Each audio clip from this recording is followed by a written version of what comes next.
Good morning बच्चों। आप सभी का पावन की इतिहास की कक्षा में बहुत बहुत स्वागत है। हम पढ़ रहे हैं आपके इतिहास की पुस्तक जिसका नाम है विश्व इतिहास के कुछ विषय।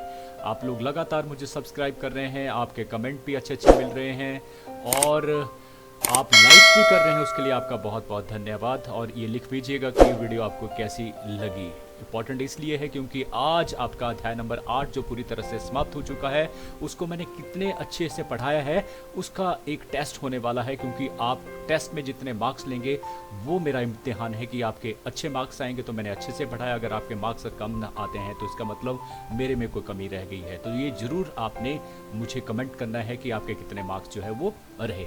चलिए, पहला प्रश्न आने वाला है। कॉपी लीजिए हाथ में और आपने केवल ये करना है कि जितने प्रश्न आपके सही होंगे उतने टिक आपने लगाने हैं। बाद में उनको आपने उनकी संख्या को आपने जो है वो गिनती करना है। उस तरह से आपके मार्क्स पता लग जाएंगे। रिजल्ट्स भी हैं। चलिए, पहला प्रश्न आने वाला है, शुरू हो जाइए। पहला प्रश्न ये रहा, तुर्कों द्वारा कस्तूनिया पर अधिकार कब किया गया? कस्तूनिया याद होगा आपको। कस्तूनिया जो है वो वाइजेंटाइन, जिसे पूर्वी रोमन साम्राज्य कहा जाता था, उसकी राजधानी हुआ करती थी। लेकिन मुसलमानों के द्वारा इसके ऊपर जो है वो कब्जा कर लिया गया। लेकिन किस सन में, यही बताना है आपको। 1450, 1451, 1453 या फिर 1454। सही उत्तर है 1454 ईस्वी पर। दूसरा प्रश्न ये रहा, कुतुबनुमा भाव जिसका मतलब होता है दिशा सूचक यंत्र, जिसके द्वारा दिशाओं का पता लगता था समुद्र में, खुले समुद्र में जाने पर। क्योंकि उस समय बहुत सारे लोग मारे जाते थे जिनके पास दिशा सूचक यंत्र जैसी कोई चीज़ नहीं थी। लेकिन इस सुविधा के आने से अब नाविकों के लिए ये बहुत इंपॉर्टेंट हो गया था आविष्कार। ये किस सन में हुआ ये बताना है आपको। 1360, 70, 80 और 90 में। सही उत्तर है 80 ईस्वी, 1380 ईस्वी में जो है। लेकिन मैं बता दूं, इसका जो आविष्कार किया गया था वो चीन के हान राजवंश ने जो है वो किया था। क्वेश्चन नंबर तीसरा, किस वर्ष में दूरबीन का आविष्कार किया गया था? याद रखना है, दूरबीन का आविष्कार सबको मालूम है कि दूरबीन का आविष्कार जो गैलीलियो गैलीली ने किया था।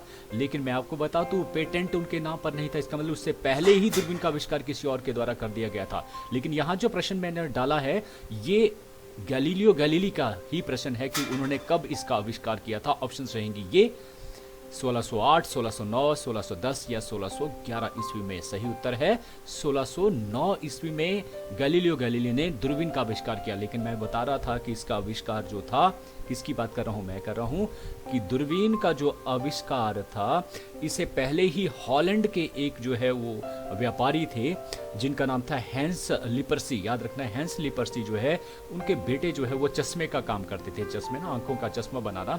तो उनके पास अवतल और उत्तल जो लेंस होते हैं वो उनके पास होते थे। तो कभी खेलते खेलते जो है उसे लगा कि इन दोनों को मिलाने से कहीं जो फासला है वो कम हो रहा है, जगह को देखने का, चीज को देखने का। तो इस प्रकार से आविष्कार हुआ किसका?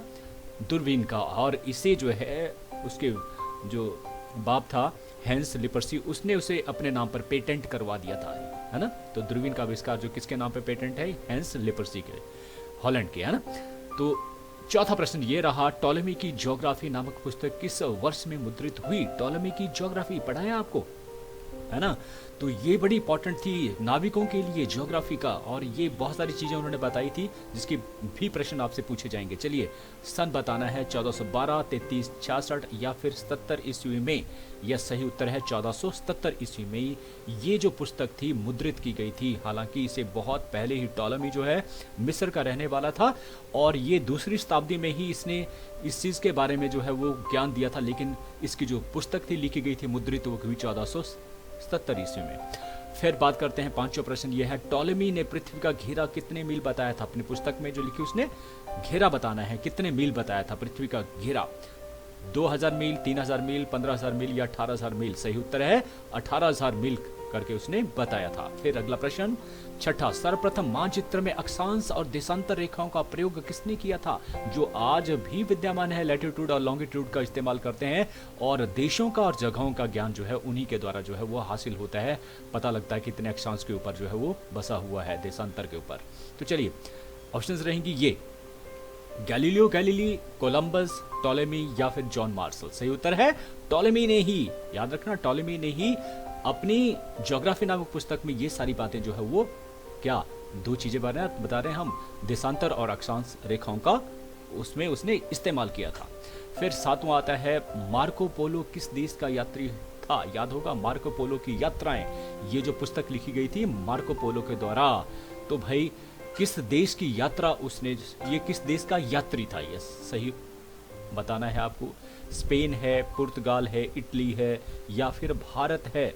सही उत्तर है वो इटली का रहने वाला था, इटली। और इटली में ही पहुंचकर इसने पुस्तक को फिर से लिखा था। कहाँ गया था उसके बारे में चर्चा बाद में करेंगे। फिर बात करते हैं आठवां प्रश्न, मार्को पोलो किस शासक के दरबार में 17 वर्ष तक रहा था? याद है इटली में नहीं रहा, ये कहीं और जगह किसी दूसरे शासक के पास रहा 17 वर्षों तक।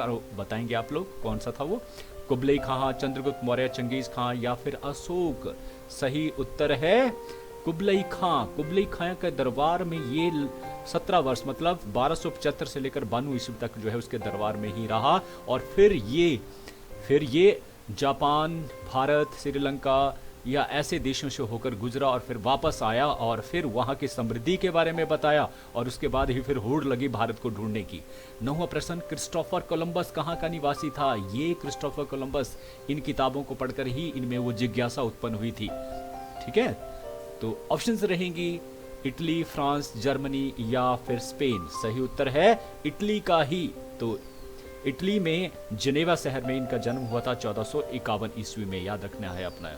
10वां प्रश्न आता है, क्रिस्टोफर कोलंबस ने किस द्वीप समूह की खोज की थी? याद होगा आपको, भारत के लिए खोज के लिए निकला था। यस, भारत के लिए।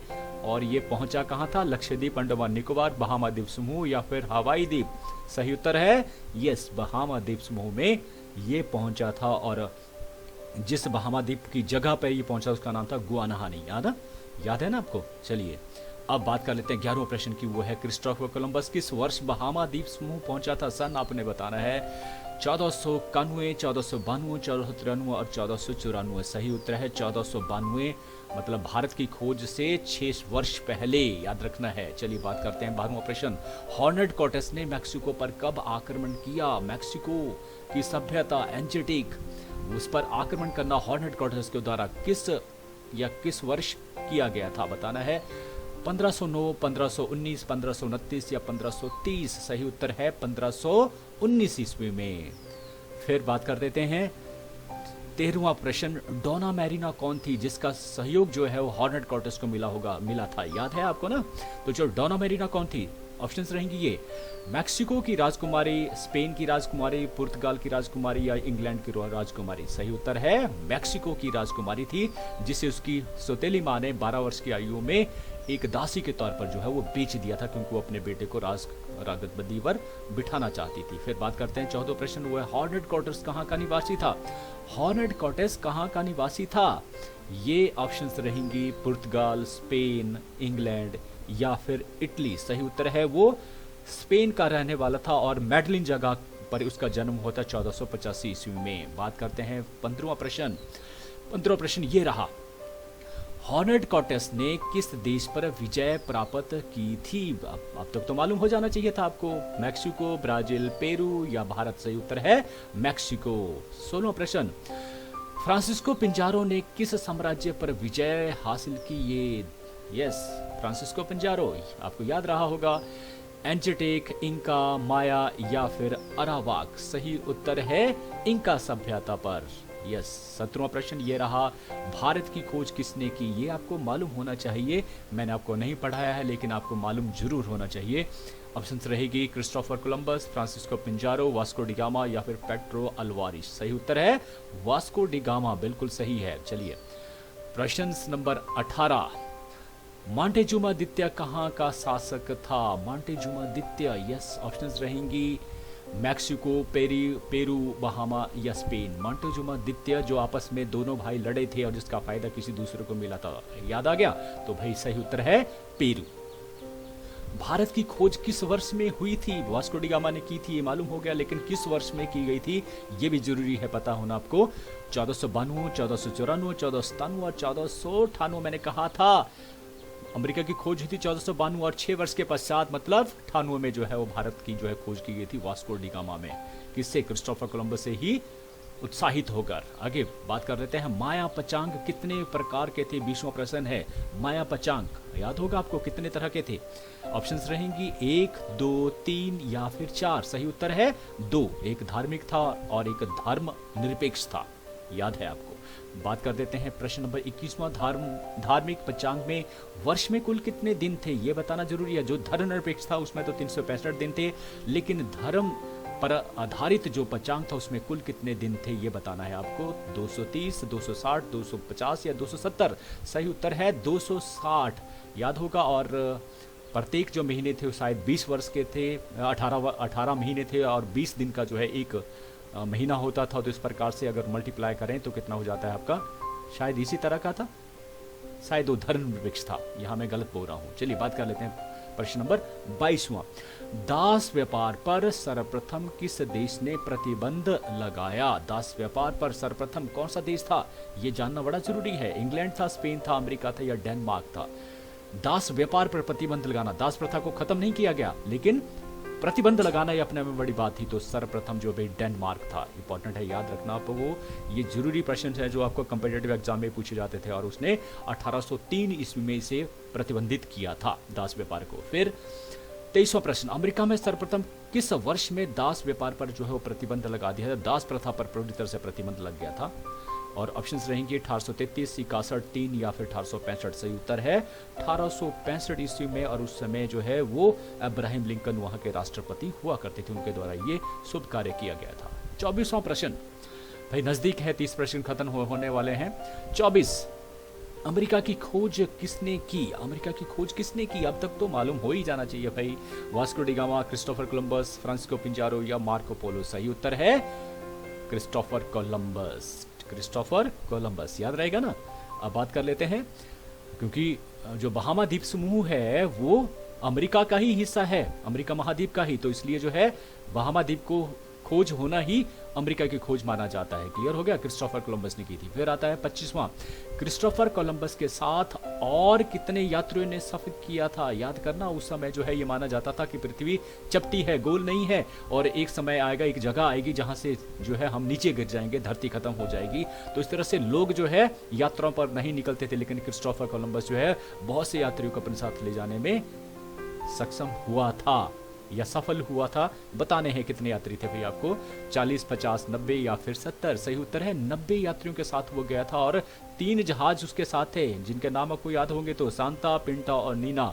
और उसने सफर किया था सांता मारिया में, और जिसमें 40 जो है वो यात्री सफर कर रहे थे। चलिए बात कर लेते हैं 26वां प्रश्न, वह कौन सी बंदरगाह थी जहां पर वास्को डी गामा का जहाज सर्वप्रथम रुका था?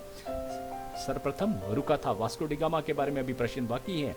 कहाँ रुका था, भारत की कौन सी जगह थी? ऑप्शन रहेंगी ये मुंबई, मद्रास, गोवा या कालीकट? सही उत्तर है कालीकट में। यस। अगला प्रश्न, राजकुमार हेनरी किस देश से संबंधित रखते हैं? देखिए राजकुमार का नाम, राजा का नाम आता है, लेकिन यहाँ पर राजकुमार हेनरी, इसका मतलब कहीं ना कहीं इंपॉर्टेंट नाम है ना किसी न किसी चीज। तो मैं बता दूं, इसने सबसे ज्यादा इंपॉर्टेंट जो काम किया था वो था कि सारगेस में नाविक से संबंधित जो स्कूल खोला जाना। और सारगेस कहाँ है ये आपको मालूम होना चाहिए।